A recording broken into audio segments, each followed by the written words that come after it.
and welcome to another episode of our podcast. I'm Mansa from SmartBots, and today we have the privilege of hosting Joseph Marte, Vice President at Epiphany Management, with extensive experience in enhancing frontline customer experience and in the healthcare sector. Thank you for joining us today, Joe. Thank you so much. As you can see, I'm in my Christmas garb as we're doing this around Christmas time. So, really excited about being here and really excited about what AI and SmartBots and other companies like yours are doing across the healthcare space. Joe, to set the stage, could you provide a brief background about yourself and shed light on the core values and mission of Epiphany Management? Yeah, of course. So, I've actually been in healthcare, really in the home care and home health space since college. I worked with literally starting in the community as liaison, going to see seniors in senior centers and nursing homes, letting people know about benefits they were able to receive. After starting several offices for other companies, I really was looking at the back end, like what was really driving, the technology behind home health, home care. There was some exciting innovations.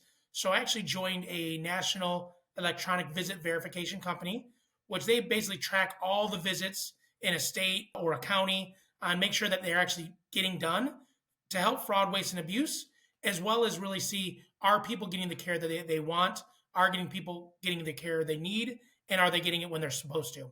So I worked with them for 5 years. It was exciting, saw tons of technologies, was able to see really everything about home care and home health and why it operated and some of what the managed care organizations really wanted to see.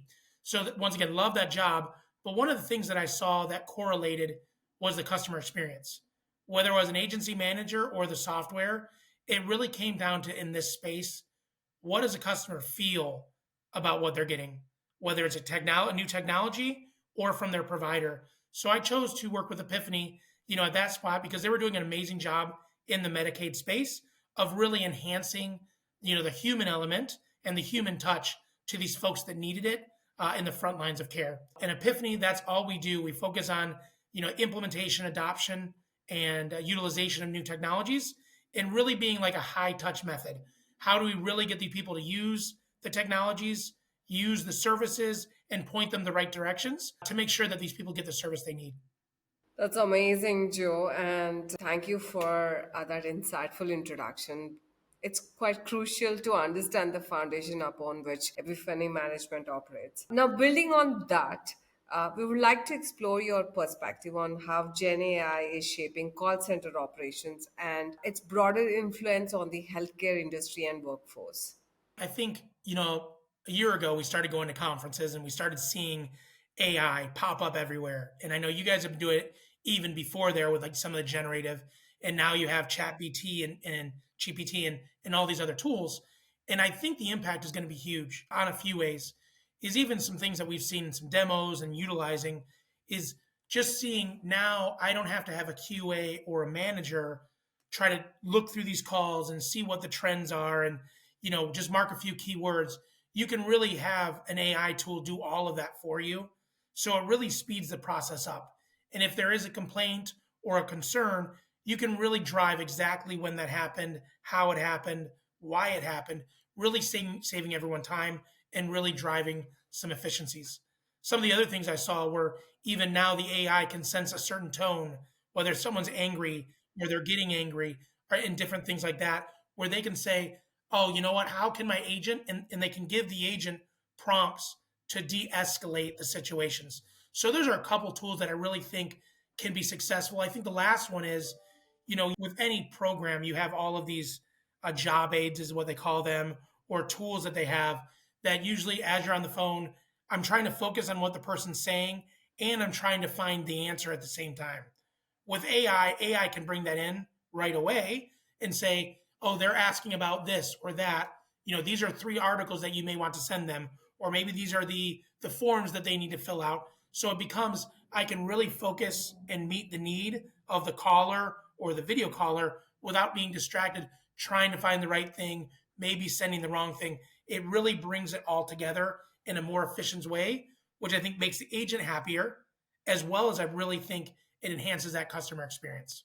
Indeed, Joseph. The potential of generative AI in call center operations is substantial, and I'm curious to explore how you envision its impact unfolding, especially in empowering the workforce and addressing specific challenges within the healthcare industry. Now, as we narrow down, Joseph, we're curious about any unique considerations you see for successfully integrating generative AI, especially in the context of Medicare and health related call center operations. Yeah, so I think with the last point there is, I think one of the fears right now is security. Especially when we're dealing with Medicaid and Medicare, there's now going to be a lot of recorded information out there. The tools are going to be able to see it. So I think, as I'm talking to folks, one of the big fears is security. Is it going to do too much? On that front, is it going to be easier to access? So I think that's something we always have to make sure whoever we're using is very secured platform to make sure everything's going to be in house and that information is not being shared everywhere else. And I think, as I've talked, many folks are worried about that now that we have that information to go in many ways. So we just got to make sure that's something we're always thinking about. I think the other thing, just with the population we serve, is we have to be careful not to introduce things too quickly. And, I recently was on a call and they are doing a lot with AI. It was a cable company. And it sort of drove me batty because it all came down to the AI trying to do everything instead of really thinking about the approach. We want AI to enhance the experience, but if someone still wants to talk to a human, let's make that experience happen. So I think it's really saying these people are going to be high touch, that they still want a human element. So how do we make it easier for them to get the answers, to feel good about the call? And really when they hang up, no one wants to hang up and say, "Man, I just dealt with a robot." They want to feel like they were taken care of.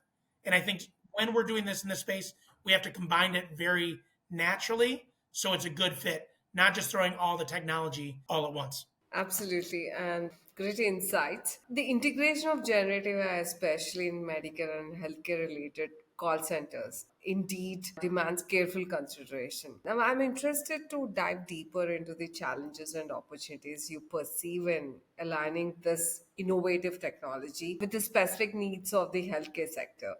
Expanding on that, Joseph, what benefits do you see generative AI bringing to your call center services? And how does Epiphany management calculate the ROI on its adoption to enhance customer experience and operational efficiency? Well, so I think we have to look at ROI, return on investment. And right now it's really hard to calculate because we're so new into the space. And once again, we don't want to just say, "Hey, we got AI, we don't have to hire 10 people." So that's really even going to some of the challenges of the workforce is we don't want to have some big issues with people not wanting the technology because they think it's taking their job. Really, we want to look at this as an enhancement and AI as a tool. And really, we have to look at the ROI on the tool, not really the overall in the beginning. So whatever we're going to pay to say, what does it help with? First of all, is the ROI and does this make our agents' job easier? Because then it's easier to attract people and get people to work with you when they say, "I love my job. There's tools that really make me effective." We were just at another Christmas party last week and they love the job because they really do feel like you're helping someone at our company. And they're helping folks that maybe don't understand this process, maybe are slow to the process. When they get it and they say, "Now I understand, now I know why we're doing this," it's huge on the impact of, "Hey, I want my friend or my family member to come work with us because it's just an enjoyable job, because we have the right tools," and AI being one of those tools. So I think we really have to look at that as it's a tool to make it easier to and make it more efficient. No one wants to be on the call for 30 minutes. And I think with AI, some of those tools can really bring it to bear. Okay, I have 4 articles I can send you right now that I don't have to search. I don't have to wait till after the call. I can send you that right now because AI is with us the whole way. And it can really hit on some of the issues that maybe as we're going through, you can look at the AI and say, "Hey, did you mention this? Did you mention this?" That is going to give us the extra oversight together to make sure the experience of the person is top notch. And really, that's what drives everything.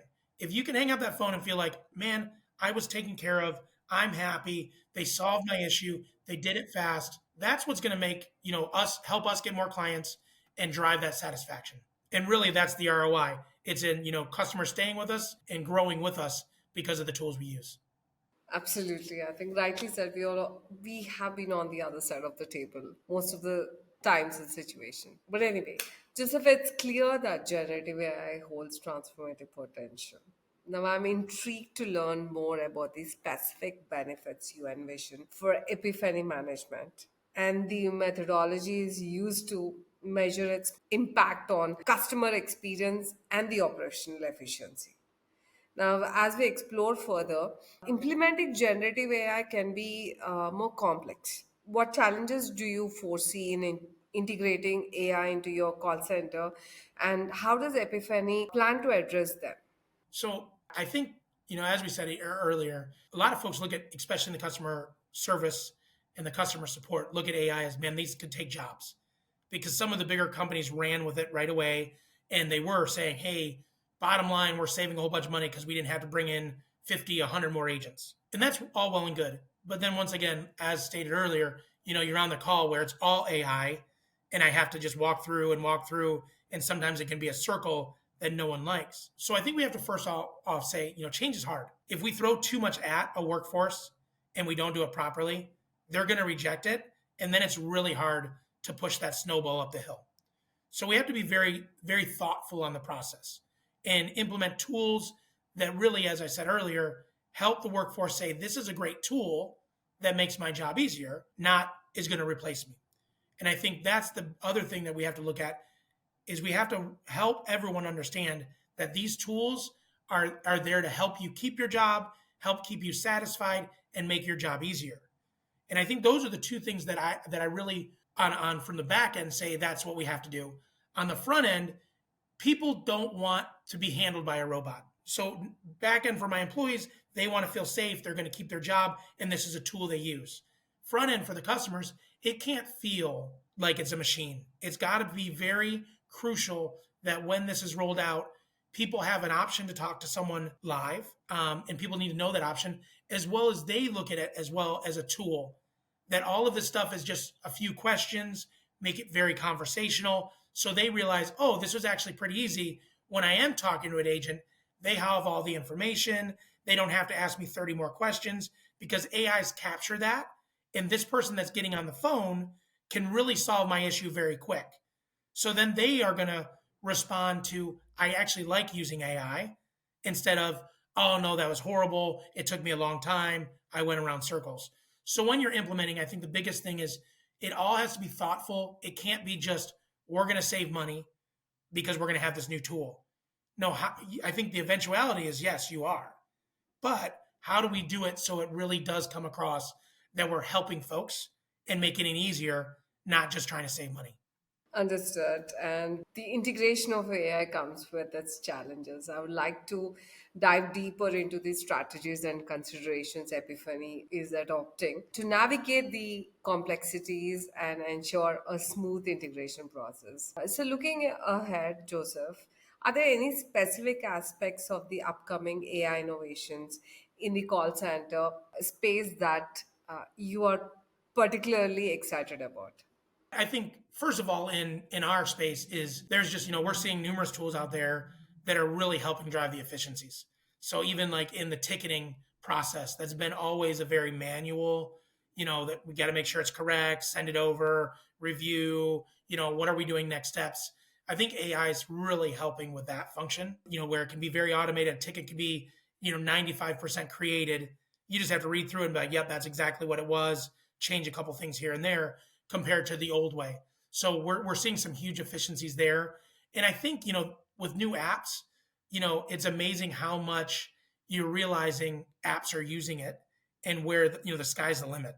Whether you're talking about, using it for golf scores or you're talking about how I drive, what I can do better, even just the CRM aspects, to get information into, other systems that I don't have to just put in, take out, download and reinsert.